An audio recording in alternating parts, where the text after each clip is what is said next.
మీరు అయితే టెన్షన్ పడకండి. ట్రాక్ అయితే చాలా మంచిగా ఉంది. ట్రాక్ పైన నడుస్తాము, లోపలికి ఎంట్రీ అవుతాము. కాబట్టి నేనైతే ఏ బోర్డు కొట్టాను, 10x10 పుల్అప్స్ తీశాను నేనైతే. హాయ్, నా పేరు సవిన్. నేను గుంటూరు ర్యాలీకి వచ్చాను. నైటు ర్యాలీకి అటెండ్ అయ్యాను. నైటు 1కు 1:30కి లోపలికి రిపోర్టింగ్ తీసుకొట్టిండు. అక్కడ కూర్చోబెట్టి నైటు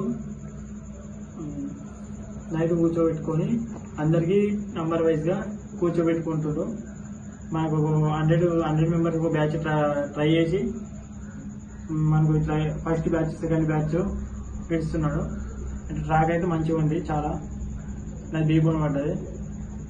బ్రో ఇంకోటి ఏంటంటే మనకు పుల్అప్స్ బార్ వచ్చేసి మనము స్టేట్ పెట్టేసేయాలి. హ్యాండ్స్ అనేటివి అప్ అన్నప్పుడు మాత్రం చిన్న అనేది అప్పు పైకి పోయి ఉండాలి. ఓకేనా? ఆయన కౌంట్ అప్ డౌన్ అనే కౌంట్ మాత్రం మిస్ కాకండి మీరు. ఒకవేళ లెగ్స్ కానీ ఇట్లా కిందికి పైనకి అలా మాత్రం జిగ్జాగ్ లాగా అలా ఇట్లా చేస్తే మాత్రము కౌంట్ అయితే వస్తలేదు. కాబట్టి మీరు మంచిగా జాగ్రత్తగా స్టేట్ కాళ్ళు అనేవి లెగ్స్ అనేటివి స్టేట్ పెట్టేసి మన పుల్అప్స్ బార్ ఉంటాయి కదా అనేది హ్యాండ్స్ అనేటివి లాక్ చేయకుండా మంచిగా స్ట్రేట్ పెట్టేయాలి. ఓకేనా? అందరు జాగ్రత్త 10x10 పుల్అప్స్ కొట్టాలని కోరుకుంటున్నాను.